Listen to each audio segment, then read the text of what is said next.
साथियों, आज भारत तेजी से विकसित होने के लक्ष्य की तरफ आगे बढ़ रहा है, लेकिन इस समय भारत कई विराट चुनौतियों का मुकाबला भी कर रहा है। साथियों, कोरोना काल के दौरान ही दुनिया सप्लाई चेन के बहुत बड़े संकट से गिर गई थी। कोविड के बाद यूक्रेन में युद्ध शुरू हो गया, उसने दुनिया की परेशानियां और बढ़ा दी। फूड, फ्यूल, फर्टिलाइजर, इन तीनों चीजों पर गंभीर प्रभाव पड़ा। बीते 5-6 वर्षों में इस संकट से निपटने के लिए हमारी सरकार निरंतर प्रयास कर रही है। आपको याद होगा, उस समय और आज भी फर्टिलाइजर की एक एक बोरी दुनिया में 3-3 हजार रुपये में बिक रही थी। एक बोरी का 3,000 रुपया। कितना? आप बताएंगे एक बोरी का कितना? आंकड़ा नहीं, बोलिए मुंह से। 3,000 रुपया एक बोरी का। कितना? एक बोरी का कितना? एक बोरी का कितना? और भारत के किसानों को वही खाद की बोरी 300 से भी कम रुपये में दी जा रही है। 3,000 के सामने 300 रुपये में। सप्लाई चेन की इन मुश्किलों के बीच पिछले 2 महीने से हमारे पड़ोस में ही इतना बड़ा युद्ध चल रहा है। इसका असर पूरी दुनिया पर पड़ा है और भारत पर तो और भी गंभीर असर हुआ है। साथियों, भारत के पास बड़े बड़े तेल के कुएं नहीं है। हमें अपनी जरूरत का पेट्रोल, डीजल, गैस, ये सब बहुत बड़ी मात्रा में दुनिया के दूसरे देशों से, बाहर से मंगाना पड़ता है। युद्ध की वजह से पूरी दुनिया में पेट्रोल, डीजल, गैस और फर्टिलाइजर के दाम बहुत अधिक बढ़ चुके हैं, आसमान को भी पार कर गए हैं। अड़ोस पड़ोस में देशों में क्या हाल है वो तो अखबारों में आता है। भारत सरकार इस युद्ध के पिछले 2 महीनों से देशवासियों को इस संकट से बचाने के लिए लगातार प्रयास कर रही है। नागरिकों पर बोझ न पड़े, इसके लिए सरकार सारा बोझ सरकार खुद अपने कंधे पर उठा रही है। लेकिन साथियों, जब सप्लाई चेन पर संकट लगातार बना रहे तो हम कितने भी उपाय कर लें, मुश्किलें बढ़ती ही जाती है। इसलिए अब देश को सर्वोपरि रखते हुए, मां भारती को सर्वोपरि रखते हुए हमें एकजुट होकर के लड़ना होगा। हमें याद रखना है, देश के लिए मरना ही सिर्फ देशभक्ति नहीं होती है। देश के लिए जीना और देश के प्रति अपने कर्तव्यों को निभाना, वो भी देशभक्ति होती है। इसलिए वैश्विक संकट के इस समय में हमें कर्तव्यों को सर्वोपरि रखते हुए कुछ संकल्प लेने होंगे और उन संकल्पों को पूरे समर्पण भाव से पूरा करना होगा। जैसे एक बड़ा संकल्प है पेट्रोल डीजल का संयम से इस्तेमाल करना। साथियों, हमें पेट्रोल डीजल का उपयोग कम करना होगा।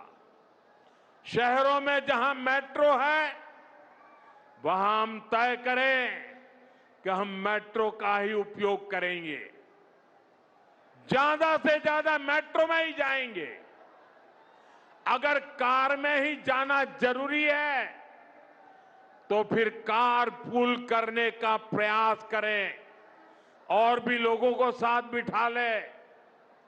अगर हमें कहीं सामान भेजना हो तो कोशिश करनी है कि वह ज्यादा से ज्यादा रेलवे गुड्स के जो ट्रेन होती है रेलवे की सर्विसेज से भेजे, ताकि इलेक्ट्रिक रेलवे होने के कारण पेट्रोल डीजल की जरूरत नहीं पड़ती है। जिन लोगों के पास इलेक्ट्रिक व्हीकल है वो भी कोशिश करें कि इलेक्ट्रिक व्हीकल का ज्यादा से ज्यादा उपयोग करें। साथियों, हमने कोरोना के समय में वर्क फ्रॉम होम की, ऑनलाइन मीटिंग्स की, वीडियो कॉन्फ्रेंस की, ऐसी अनेक व्यवस्थाएं विकसित की और हमें आदत भी हो गई थी। आज समय की मांग ऐसी है कि उन व्यवस्थाओं को हम फिर से शुरू करें तो वो देश हित में होगा। Work from home, online conferences, virtual meetings, इनको हमें फिर से प्राथमिकता देनी है। साथियों, आज जो संकट है उसमें हमें विदेशी मुद्रा बचाने पर भी बहुत जोर देना होगा, क्योंकि दुनिया में पेट्रोल डीजल इतना ज्यादा महंगा हो गया है, पहले से कई गुना ज्यादा कीमतें बढ़ गई है। तो हम सबका दायित्व है कि पेट्रोल डीजल की खरीद पर जो विदेशी मुद्रा खर्च होती है, पेट्रोल डीजल बचाकर हमें वो मुद्रा भी बचानी है। इसके लिए हमारे छोटे छोटे प्रयास भी देश की बहुत मदद कर सकते हैं।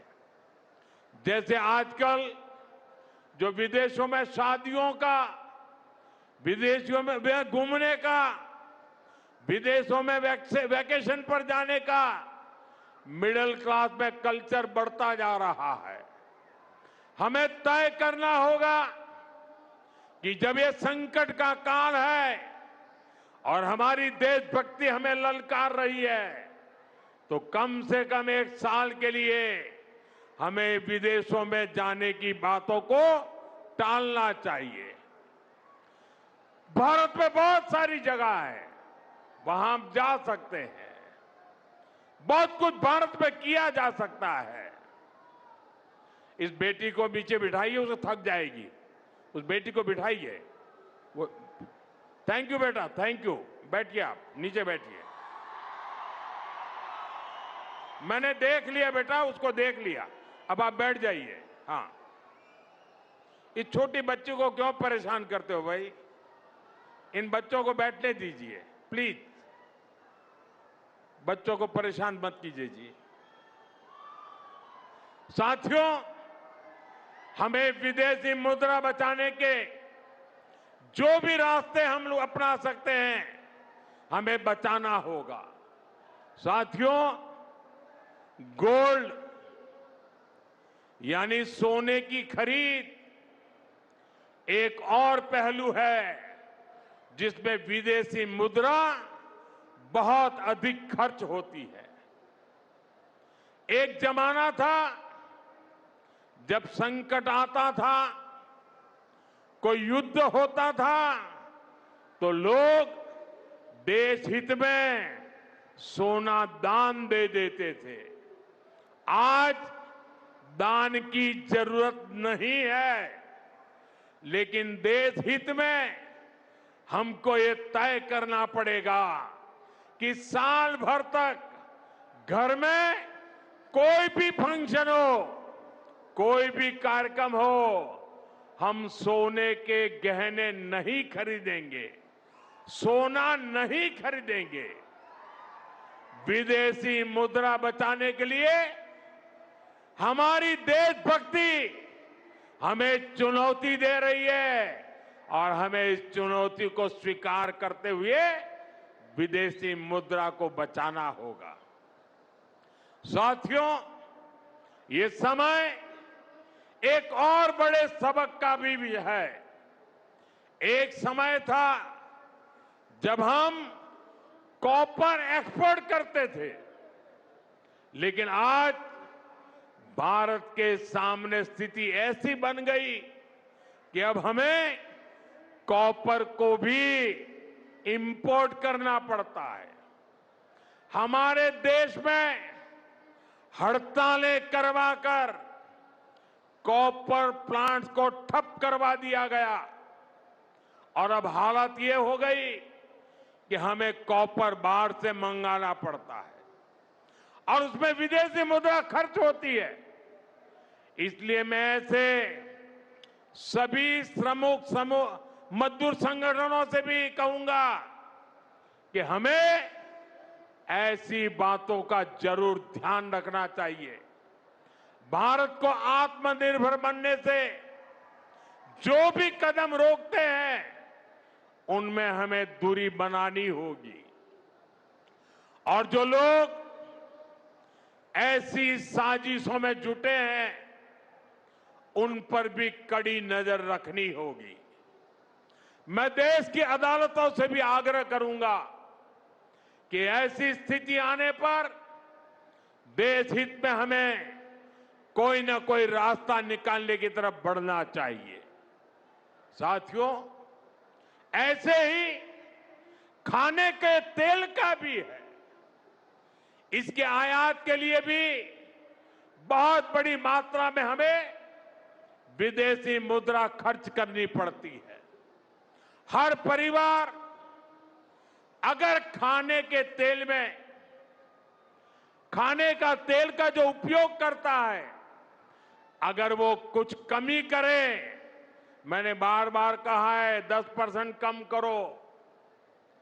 अगर हम तेल खाना कम करें ना, तो भी वो देशभक्ति का बहुत बड़ा काम है। आप देश सेवा में योगदान दे सकते हैं और इससे देश सेवा भी होगी और देह सेवा भी होगी। इससे देश के खजाने का स्वास्थ्य भी सुधरेगा और परिवार के हर सदस्य का स्वास्थ्य भी अच्छा रहेगा। साथियों, विदेशी मुद्रा की खपत वाला एक और सेक्टर हमारी खेती है। हम बहुत बड़ी मात्रा में बाहर से केमिकल फर्टिलाइजर इंपोर्ट करते हैं। केमिकल फर्टिलाइजर खेती के कारण हमारी धरती मां को बहुत पीड़ा हो रही है। हमारे खेत बर्बाद हो रहे हैं।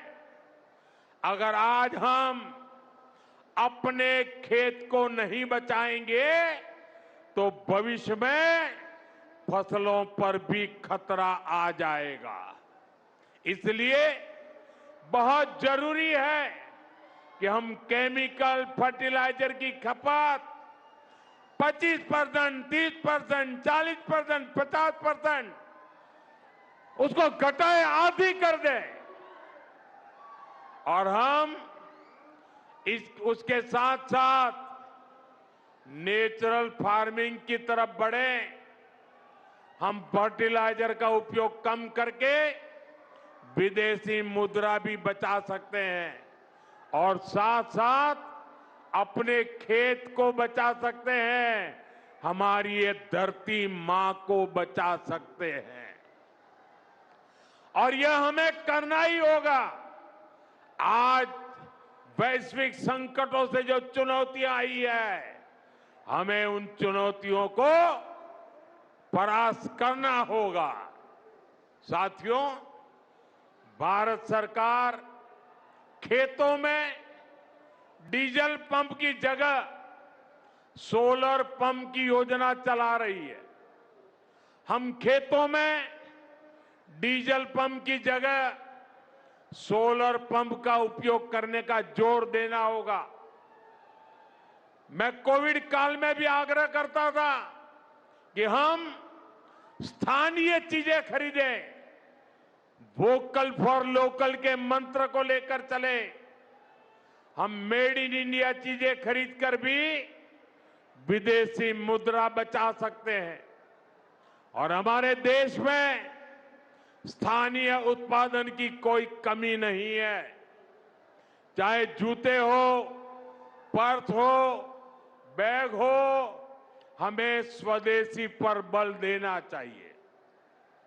और मैं ये नहीं कह रहा कि जो आपके पास विदेशी चीजें खरीदी हुई है, विदेशी ब्रांड की है, उनको जाकर के फेंक दो, ऐसा मैं नहीं कह रहा हूं।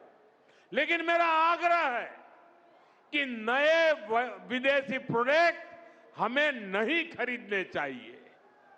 और वाकई हमें कई बार अंदाजा तक नहीं होता कि रोजमर्रा की कितनी सारी चीजें विदेशी हैं जो हम ऐसे ही यूज कर रहे हैं। और साथियों, जब मैं बात स्वदेशी की करता हूं तो लोगों को लगता है कि दिवाली के दिए खरीदो मतलब स्वदेशी हो गया। ये तो भ्रम फैलाने वाली बातें हैं। इससे सफलता नहीं मिलती है। हमें घर के उपयोग में आने वाले सामान की लिस्ट बनानी है। देखना चाहिए कितनी विदेशी चीजें घुस गई है, पता ही नहीं है। कैंची हो, कंघी हो, छोटी छोटी चीजें, टूथपिन, टूथब्रश, कितना सारा सामान विदेश से हमारे घर में घुस गया है। फिर इस लिस्ट से हमें हो सके उतना जल्दी स्वदेशी में बदलना चाहिए। साथियों, ये बातें सिर्फ एक सरकार, एक दल, एक व्यक्ति की नहीं है। ये बीजेपी का भी मुद्दा नहीं है, ये देश का मुद्दा है। और इसके लिए हर नागरिक, हर राजनीतिक दल, हर सरकार, हर समाज, हर संगठन को संकल्पबद्ध होगा। मैं मीडिया के साथियों से भी देश हित में आगे आने के लिए आग्रह करूंगा। आइए देशभक्ति का भाव जगाएं और देश को जो वैश्विक संकट चल रहे हैं, देश उस संकटों का लाभ ले, परिस्थिति पे सवार हो जाए। ऐसा वातावरण बनाने के लिए हमें योगदान देना होगा और तभी जाकर के देश सफल होगा। ऐसे संकल्प जब हर नागरिक पूरी ईमानदारी से सिद्ध करेगा तो भारत हर संकट में जरूर विजयी होगा।